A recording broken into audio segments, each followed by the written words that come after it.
All right, everyone, so we are back. So we're familiar with these codes, and we're going to actually, now that we've built the robot, we're going to drive it now.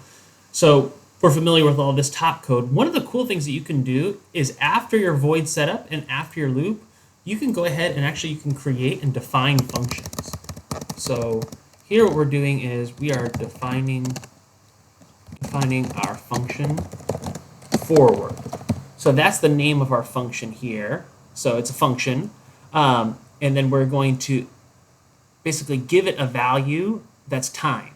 And the time is going to be in, obviously, actually, we're going to use this, basically, the input that we're going to, or the initialize we're going to give here is the time here.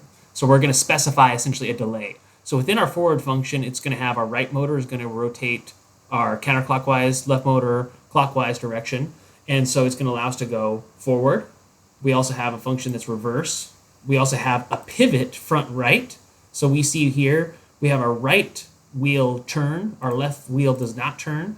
You can also have a pivot left. So you can have the right wheel effectively not turn, and you can have this rotate clockwise. And you can do lots of other basically motions and pivots and combinations and permutations with these pivots. But we just want to run it back and forward, left, right, over and over and over again.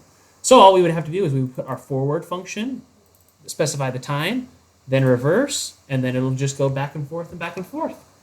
You can add some cool pivots, but since I'm running it on my table, I'm going to be a little bit more cautious, and you could have some fun when you have a larger space available to you. So let's go ahead and run this function. Let's see how it works with our robot. See you then. So now we're running our code of backwards, forwards, backwards, forwards, backwards, forwards, as you can see.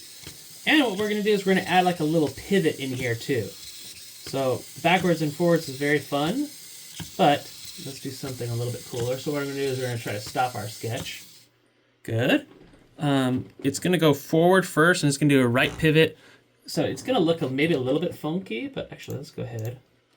We'll do basically a pivot, a right pivot, and then a left pivot. And I'm going to be very careful. I may have to grab this, but you'll see the feature. Ooh, backwards. Oops. Here we go. Oops. Let me see what I'm saying.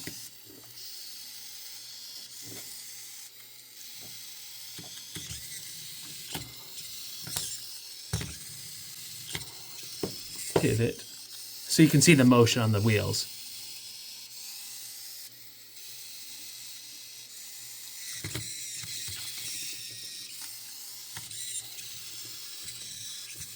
There you saw a little bit. The pivot is very interesting. Oh, there you go. The pivot can really make a move off, but you see the picture. So there you go. I'm going to turn this off, and we'll see you in the next part of the video.